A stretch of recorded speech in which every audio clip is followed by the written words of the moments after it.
Gentleman in the middle. How do you finance a movie? How do you finance a movie like this? Well, it wasn't easy because it was sort of an exploratory process in a way.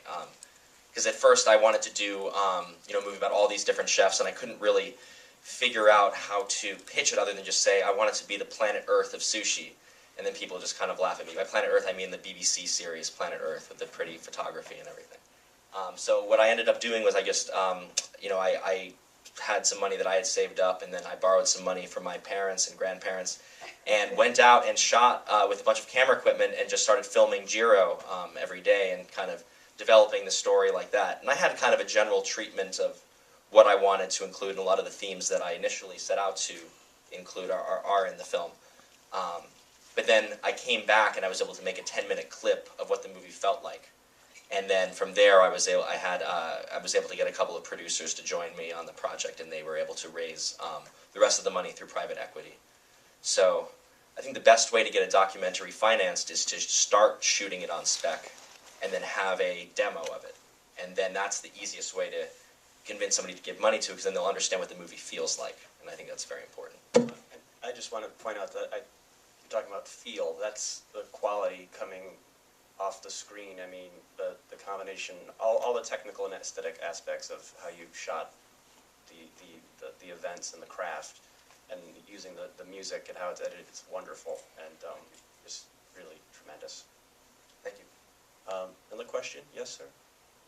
So it's you, a translator, cameraman, sound. How many people are in what is a tiny place? Oh, it's just two.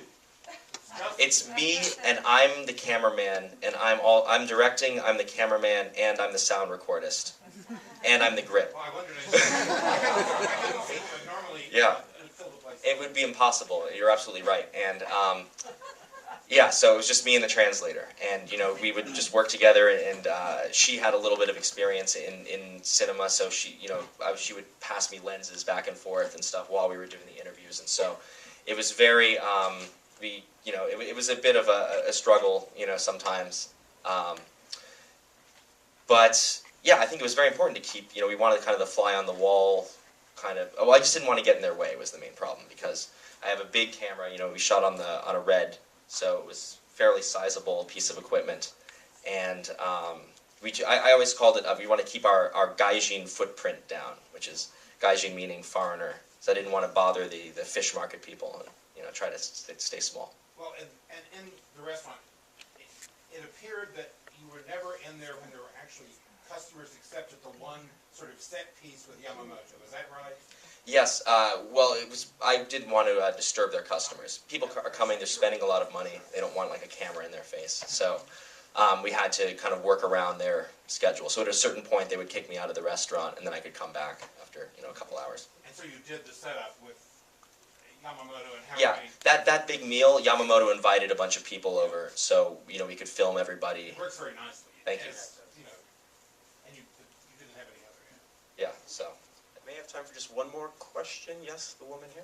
I was wondering if you've shown this in Japan, and what the reaction was. Have we shown it in Japan? And the answer is no, actually. We have not shown the film in Japan yet, and we actually I don't think that we have a Japanese premiere planned yet there. As you know, the economy in Japan is really terrible right now because of the ongoing, disaster and the horrible, tsunami and all of that. So, also Japan has a very kind of insular film community. Unless it's a big blockbuster kind of movie, they rarely exhibit foreign films in the country. Our foreign sales agent says that Japan will either be our easiest sell or our most difficult sell, and so we'll have to see. Japanese people have seen Jiro on television before. Maybe they're not interested in seeing a feature documentary about him. But I hope that this movie definitely feels different from the TV specials that have been about him. So if it catches on in the U.S., then it may do well in Japan, but it remains to be seen. I think we can squeeze in just one more. All right, all the way in the back. So I really enjoyed the camera work that was in the film, but I wanted to know how difficult was it to film the food? you know, to keep the integrity, all of the colors that you see in the food? Filming the food was the easiest part, I would say. It was because it is so naturally beautiful that there isn't really a whole lot that needs to be done with it.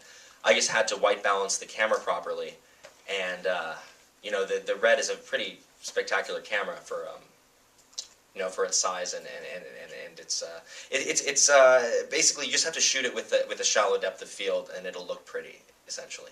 So I would just put the camera down, you know, and set up the frame, and just make sure they put the piece of sushi right in the plane of focus, and then I would eat that piece of sushi, and then we would repeat the process. So that was my favorite part. Well, you deserved it.